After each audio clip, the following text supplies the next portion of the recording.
Today we'll be making an egg curry that is versatile to go with your bhakris and your rice or any other thing that you want to have it with. So let's begin. Boil 6 eggs. Now let's prepare the masala. In a kadhai, add some oil and then add some finely chopped coconut. Fry the coconut until it turns golden in color. Once it turns golden, remove it from the heat and keep it aside. In the same pan, now let's fry other spices that we would require. Add some ginger and then add whole garlic.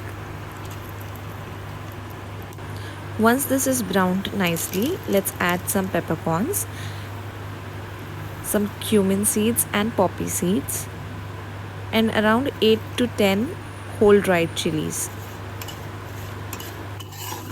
Transfer this mix to the mixer and grind this along with the roasted coconut. You can add a little bit of water while grinding this mixture and this should look something like this. In a pot, add some oil and fry 1 to 2 medium-sized onion that is finely chopped. Fry this until they turn a little golden and then we will be adding our masalas. Here I have taken turmeric powder, half teaspoon, salt as per taste, chili powder 1.5 teaspoon and coriander powder 2 teaspoons. You can adjust the chili and coriander as per your taste. Roast this for 10 seconds until the raw smell disappears.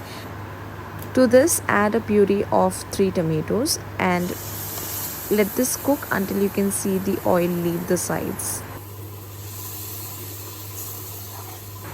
Once the tomatoes are cooked, add the masala that we had prepared earlier and then add water to adjust the consistency according to your liking. To make the gravy more flavorful, I have taken 1 boiled egg, chopped it finely and now I'll be adding this to our gravy. Using a knife, make gashes on boiled eggs and add this to the gravy. Now you just have to simmer this for 10 minutes. This is the egg that I cracked directly into the gravy and now it has poached while cooking with the other eggs and it's absolutely delightful to have with rotis. I'll finish this off by adding some coriander leaves as a garnish and that's it. I hope you liked my recipe. I want to let you know that I am not someone who is very good at cooking, but then I really enjoy food and I love making food for my family. So this was my recipe and I'll see you again soon.